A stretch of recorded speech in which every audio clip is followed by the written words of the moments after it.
Hello yet again and welcome to Compositing with Beyond Typicals. My name is Sam Lytle. I am the founder of Beyond Cat Incorporated and the creator of Beyond Typicals. And in this episode, we're going to talk about compositing against photos taken streetside. So photos taken just often with your camera. Maybe you have a DSLR and you're just standing on the side of the road. Maybe you're on a crosswalk. These are very common, very easy to get, and something that you should utilize when compositing with Beyond Typicals. So this one I'm going to actually start with some bad examples of pictures so that you can have an idea of how to get the good picture of your corridor to get a good picture to composite with Beyond Typicals. And so these pictures are wrong, and I'll kind of walk through why. So the first one that I have here, this is an on-ramp, and this isn't good because we have a curvature. And this just isn't going to work when you're compositing with Beyond Typicals, because the first rule of Beyond Typicals is it's got to be straight. It can be up to 1,000 feet long, but it's got to be a straight, consistent corridor, and this one's not going to work. This one, it's just not consistent. We have this median that is kind of meandering. If you're actually going to do some drastic changes, this might work, but for the most part, this is not consistent enough. Right here you have an intersecting road, and so that driveway is going to conflict with whatever you're going to try and come across here. If you're really doing something really complicated, importing a SketchUp file, you may be able to get away with it, but for the most part, avoid this type of picture. This one, curved, we got fog. That's not going to be able to replicate it within Beyond Typicals, so avoid these scenarios. This one, we have an inconsistent roadway. It's kind of tapering to a point over here, and so that's not going to work. Here we have an intersecting roadway, so that will not work as well. Here we have another intersecting roadway. This one, this is a great candidate for some sort of shared use path if you want to do improvements, but it's curved, and so it's just not going to work with Beyond Typicals. This one, we have this very inconsistent roadway corridor portion right here, and so it's probably not going to work very well. Here again, we have curvature. You may be able to get something for a small portion of this, but if you want to extend something further into it, this will not work. This is the precursor to the Boston Marathon. Just too many people, and that's another thing you got to think about as well. Are there any obstructions that's going to block this in a way that is going to cause it to be distracting or going to be too hard to remove? And on that note, this is a good corridor, a good angle, but these cars in the distance, they're really going to be a pain to remove. And so if you can ever get a picture without those parked cars on either side, that's going to be preferred. Same thing here. We've got parked cars on both sides that are going to be really difficult to remove. All right, so now we're jumping into Beyond Typicals. I already have a project loaded, and this is my first good example of the type of picture you want to take. These you can sometimes safely do if you're going across a crosswalk, and this one's right on. We have a consistent corridor, and we don't have anything obstructing on either side. And we do have stuff in the distance, but if you're careful with the way you position the cars, then that stuff will probably be blocked anyway. And when you're looking on your computer screen, you might be able to see those people in the distance, but for the most part, those are going to be very small and probably not going to be distracting enough. All right, so let me go to the render tab. This is where I have my foreground and background images, and then let me bring this back here, and this is what our project looks like. Let me rotate it around just to give you an idea, and let me check the length here. 170 feet. And so this one, it's a very specific length because I'm trying to get it to end where those people are back there. And if the people are there, that's fine. There's probably going to be cars that are going to get in the way, and that's fine too. And then one thing you'll notice here as well, let me get my camera positioned correctly. I actually have a foreground, but it's very subtle. And so you'll see down here in the bottom, this stripe, this stop bar. And that pavement marking really helps blend this image in kind of a subtle way. And we kind of have a lot of traffic here, but this is one of my favorite composites that I've ever done, and it's only going to be good for about 10 seconds because this guy over here, this guy's just a placed asset and he's not parked, and so if you do this longer than 20 or 30 seconds, it's going to look funny because the cars are going to stop and then they're going to go through, and this guy's going to stay here. And one thing that you want to note on these ones where you're head on is if the cars do come through, you're going to see that clipping plane in a way where you see the inside of the vehicle, and that's going to be very distracting as well. And so I like these just to have the cars kind of come, slowly decelerate, come to a stop, and it just looks so good, especially when you have the before and after wipe that you'll see at the end of this segment. We also got our pedestrians over here, and all of this is lined up with the existing roadway on both sides. So this is just a really good example of a good image and then a composite that really sells the type of project that's going on here, and also something that anyone can do as far as just taking your camera and taking your phone and taking a picture. You also notice here that I have these section labels. The auto labels are turned white, and that's just for contrasting reasons. The default is the gray, but the white here looks better against these the dark trees and so on, and you also get some reflections on the car, which I think just is super cool. So this is a good example, and hopefully something you can learn from if you are doing a street side render.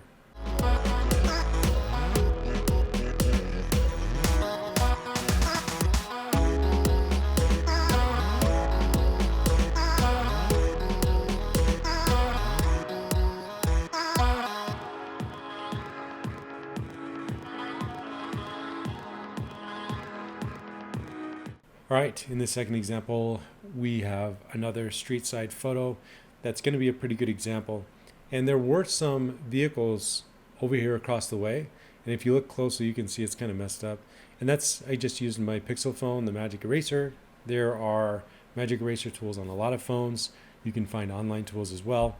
And you're going to want to remove those elements, those parked cars, wherever you need to, because they're going to really conflict with the image you have going on here.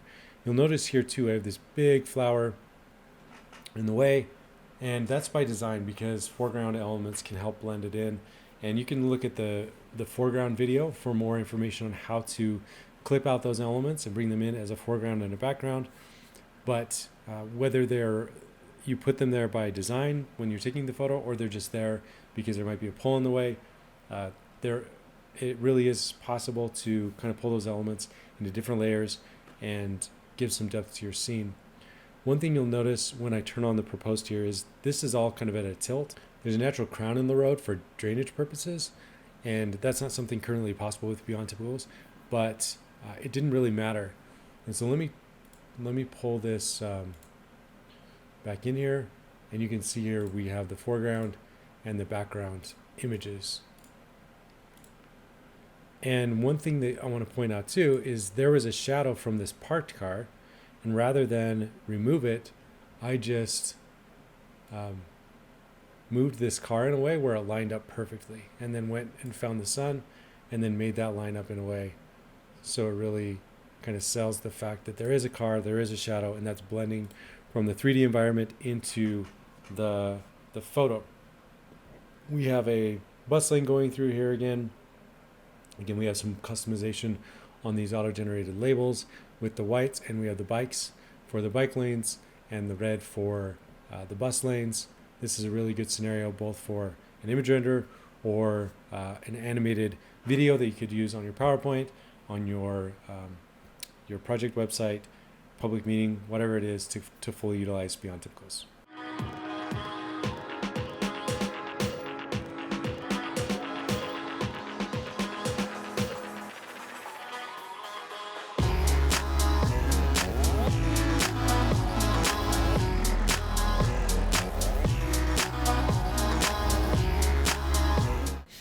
All right, in this example, you'll see this is kind of a nighttime render, maybe not quite dark, but it's dusk. And a lot of the phones, they have kind of night light modes where it's going to brighten things up. So when I was there taking this photo, it was a lot darker than the photo makes it out to be. But still, you can use kind of the night lighting elements within Beyond Typicals to even make something like this work. And again, back to the core principles of getting a good street side photo. You want a consistent corridor. You want as few obstructions as possible. We don't have any on either side here, nothing that was even needed to be removed with Magic Eraser. And so this is a really good candidate, especially if you are trying to show maybe some night elements with some street lighting. If I turn on the image, we do have a foreground and a background, and you can see that's just to blend these elements together. And then we have these people here, and then if I zoom out and look at this, you can see there's some lights placed here, some emissive lights, and you can find those within the assets. You can go to emissive lights. We also have some dynamic emissive lights starting in version 3.0 and beyond, where you can adjust the brightness of those as well. And so placing those in, you can kind of match either the existing model, or you can match what you're trying to accomplish with some new lights as part of your street design. We have some scooters going through here. We got a twin situation here that you can avoid. And then we have some walkers as well. So night lighting is possible. And again, this can be used for an image render or a video render. I always like to do the before and after wipes to really show how powerful this is, especially in consideration of how quick and easy it is to use Beyond Typicals.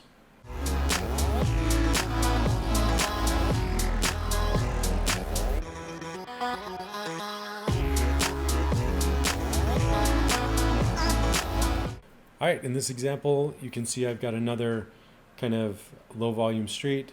This photo is taking just at eye level with a phone camera and from a crosswalk.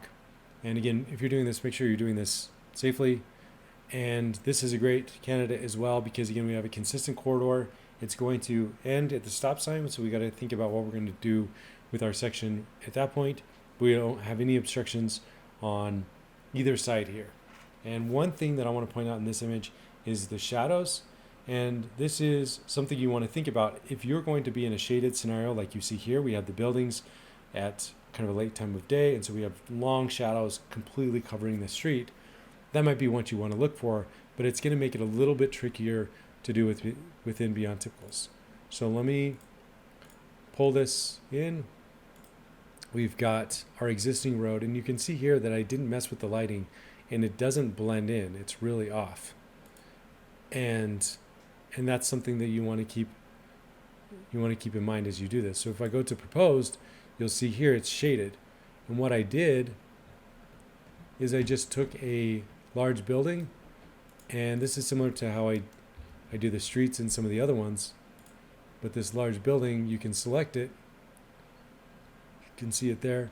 And then you can just move it up and down to make sure that you get the shading that you need. And then you just want to make sure that that's out of frame. And so once you have it selected, you can go back to your camera and you can move the height to make sure that it's out of your frame. See right here, it might still be in frame. You want to keep moving it till it's out of frame, but you still have that shadow.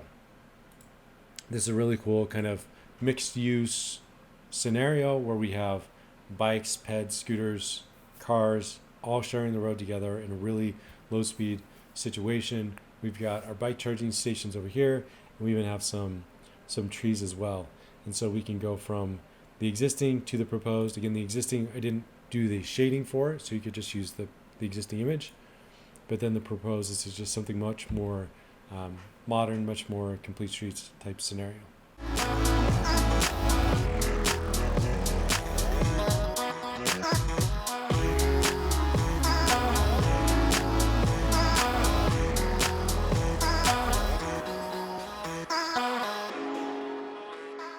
So this final one is a bonus. We're using Google Street View, and we know that many teams kind of utilize these images to look at roads, to create visuals for your presentations.